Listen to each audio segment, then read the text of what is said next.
Buenos días, eh, un feliz inicio de semana.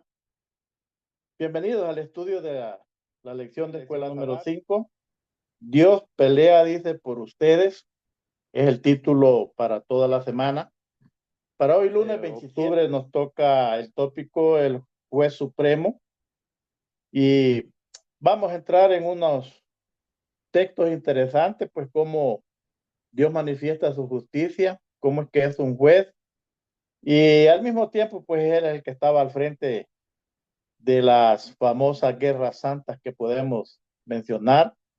Y todo esto pues lo vamos a ver en los textos de ahí que están para este día, pero no lo podemos hacer sin antes pues pedir la bendición de Dios para la meditación de esta mañana.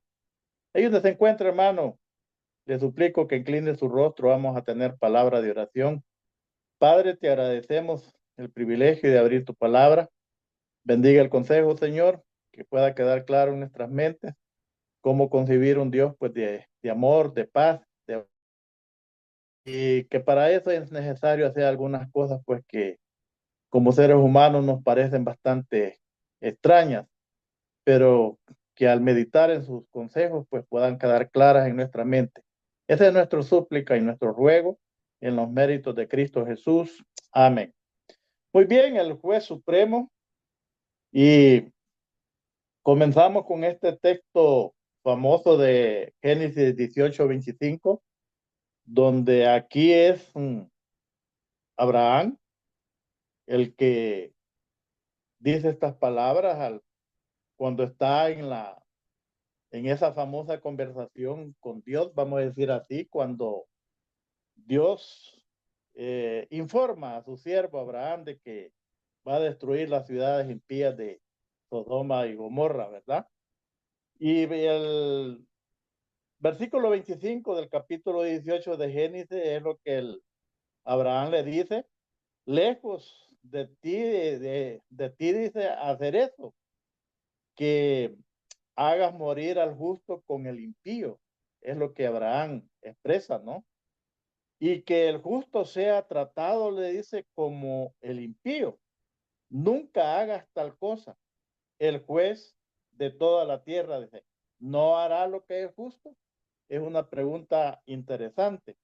Ahora bien, los otros textos, todos los demás textos, apreciados hermanos, si ustedes quieren tomar el tiempo de buscarlos y meditarlos, pues allí lo que va a encontrar es que Dios es justo y que Él trata con justicia al impío, y que, vamos a decirlo así, su propósito, el afán de Dios es erradicar el pecado.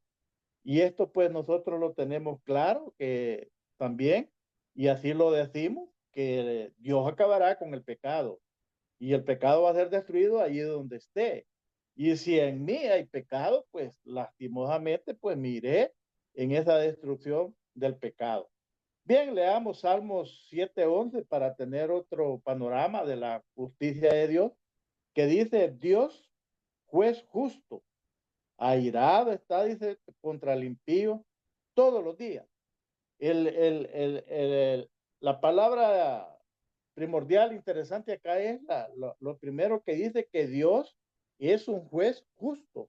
Él está irado pues con el impío todos los días, dice. ¿Por qué? Por su impiedad, o sea, por su pecaminosidad, como lo queramos decir. Ese es el punto que acá también presenta. Ahora vemos allí este Salmo 50, el versículo 6. Veamos lo que también acá el salmista dice: y los cielos anunciarán su justicia, porque Dios mismo es el juez. Un Dios justo, un juez justo, si así lo queremos decir también. Y veamos el Salmo 82:1, como también acá el salmista expresa lo siguiente. Y dice: Dios preside el concilio divino y juzga en medio, dice, de los jueces.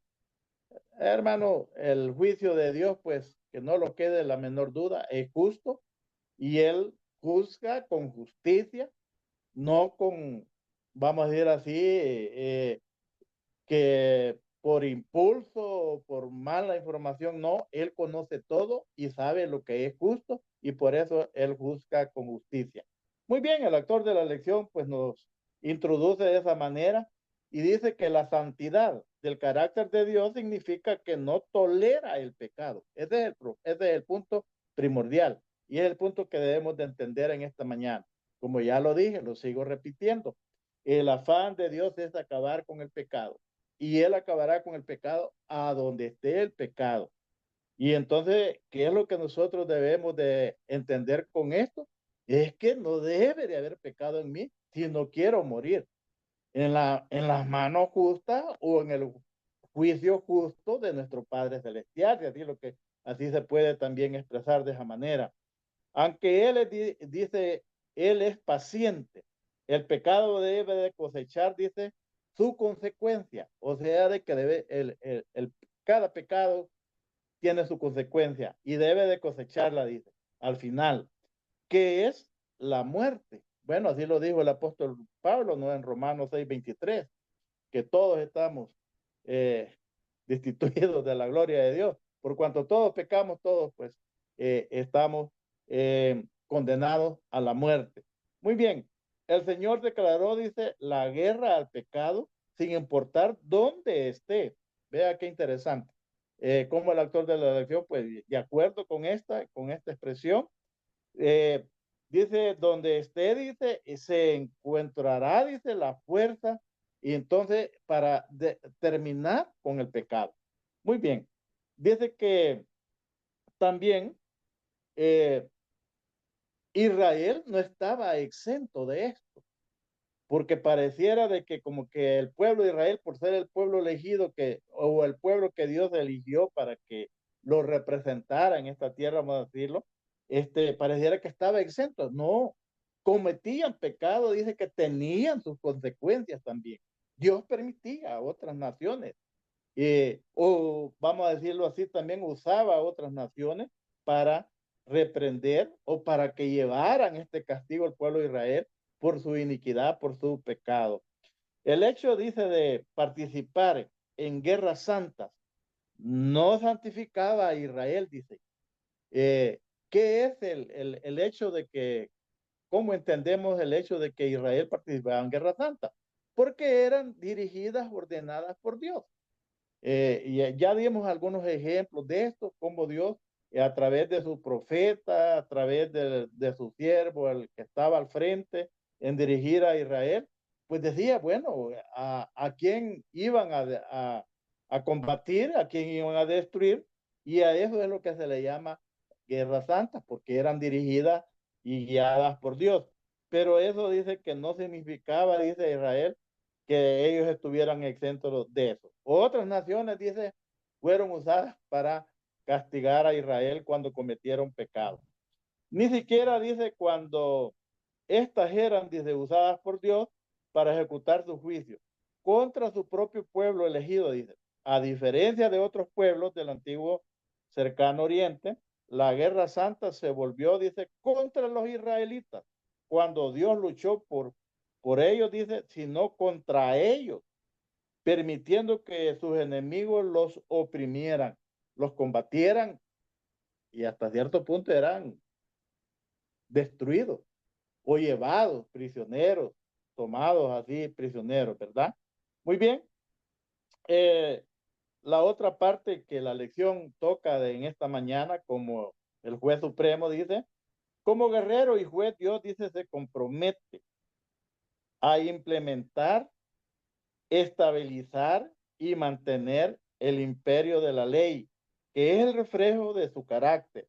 La imagen de Dios como guerreros, dice, similar a la de juez y rey, afirma que él no tolerará para siempre, dice, la rebelión.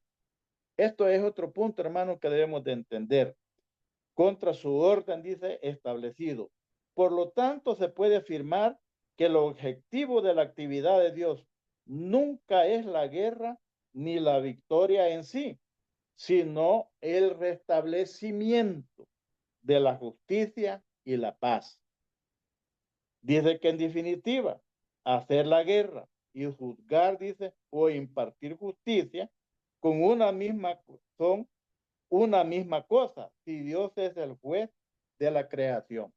Hermano, entendamos que las guerras, estas que Dios permitió, que Dios dirigió, si podemos decirlo así también, no son similares ni parecidas a las guerras que hoy en día se dan, que un país que tiene buen arsenal allí de guerra y sabe de que puede destruir cualquier otra nación, busca medios allí tal vez inventados para irle a hacer la guerra, destruirlo y tomar posesión de ese lugar y sentirse poderoso. Eso es diferente. No es lo que Dios realmente hacía o le permitía al pueblo de Israel.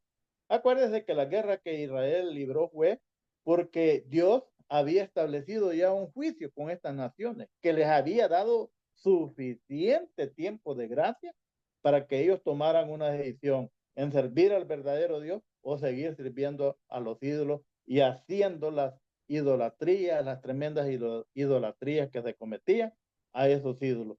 Así es que esa es la gran diferencia y por eso el juez supremo, él sabe, él entiende cómo van las cosas y esto es el conflicto parecido también al conflicto final. Cuando Cristo venga, pues, viene a terminar con el pecado, con el actor del pecado, con el inventor, si podemos decir así también del pecado, pues allí se acabará y será destruido el pecado realmente con, con donde esté o donde se encuentre. Quiera el Señor, mis apreciados hermanos, que podamos vivir de acuerdo a la voluntad de Dios y entender esta guerra santa. Que Dios nos ayude, que Dios nos bendiga y una bendecida semana.